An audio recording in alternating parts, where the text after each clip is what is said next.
Something as curious as the monarchy won't survive unless you take account of people's attitudes. After all, if people don't want it, they won't have it. Do you seriously expect me to be the first Prince of Wales in history not to have a mistress? It's always nice to have somebody on your side. Conflict, of course, comes about because of the misuse of power and the clash of ideals, not to mention the inflammatory activities of unscrupulous and bigoted leaders.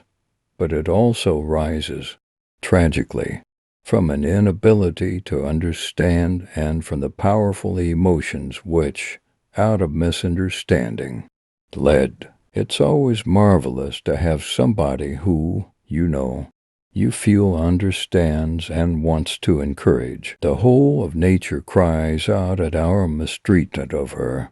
If the planet were a patient, we would have treated her long ago. I'm not very good at being a performing monkey. We need to be realistic. There is very little we can do now to stop the ice from disappearing from the North Pole in the summer, and we probably cannot prevent the melting of the permafrost and the resulting release of methane. In addition, I fear that we may be too late to help the oceans maintain. Hong Kong has created one of the most successful societies on Earth, as you may possibly have noticed from time to time. I have tended to make a habit of sticking my head above the parapet, and generally getting it shot off for pointing out what has always been blindingly obvious to me. We might be more inclined to think about the longer term if we were more aware of what is happening around us.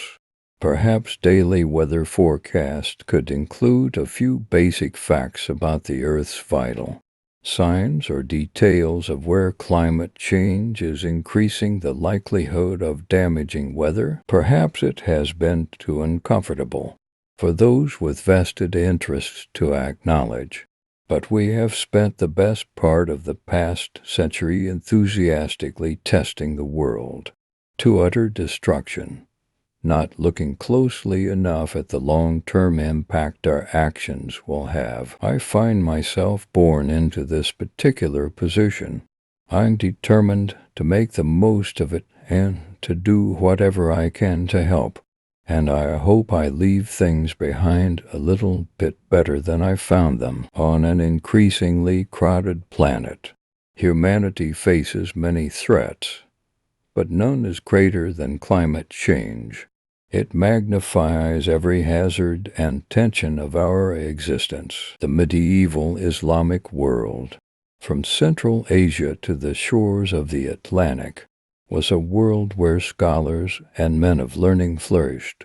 But because we have tended to see Islam as the enemy of the West, as an alien culture, society, and system of belief, we have tended to ignore or erase its great ray. You have to give this much to the Luftwaffe.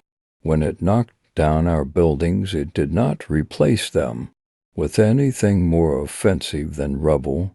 We did that. I think I can safely say that, as adolescents, most people have excess energy to spare and need adventure, excitement, and a challenge. We're busily wrecking the chances for future generations at a rapid rate of knots by not recognizing the damage we're doing to the natural environment, bearing in mind that this is the only planet that we know has any life on it.